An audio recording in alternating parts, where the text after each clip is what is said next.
Salam dostlar, bu gün 5-ci sinif təbiət iş dəftəri 2-ci hissə mövzu 30-un qalanını izah edəcəm.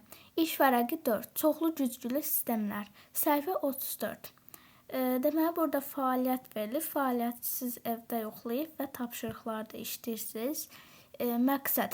İşığın əks olmasından gündəlik həyatdakı problemləri həll etmək üçün necə istifadə edə biləcəyimizi aşağıdakı misalla araşdıraq. 1. Nicət aşağıdakı kimi labirint hazırladı və kiçik bir topu labirintdə gizlətdi. Dostu Azərdən bir neçə güzgüdən istifadə edərək labirintdə gizlədiyi əşyanın nə olduğunu tapmasını istədi.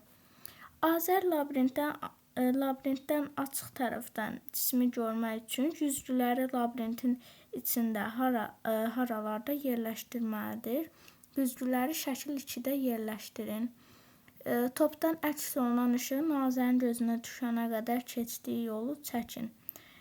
Güzgüləri və işıq şüalarının istiqamətini göstərmək üçün şərti simvollardan istifadə edin. Deməli, burada şəkli çəkmək üçün əvvəlcə güzgülərin üçünü kənarlara yerləşdiririk. Daha sonra isə oxlarla göstəririk Azərin gözünə işığın düşmə istiqamətini. Əvvəlcə topdan işıq düşdü güzgüyə, sonra həmin güzgü ilə sağ tərəfdəki güzgüyə işıq gedir və bu zaman aşağıdakı güzgü vasitəsilə də yuxarıdakı güzgüyə şüa gedir.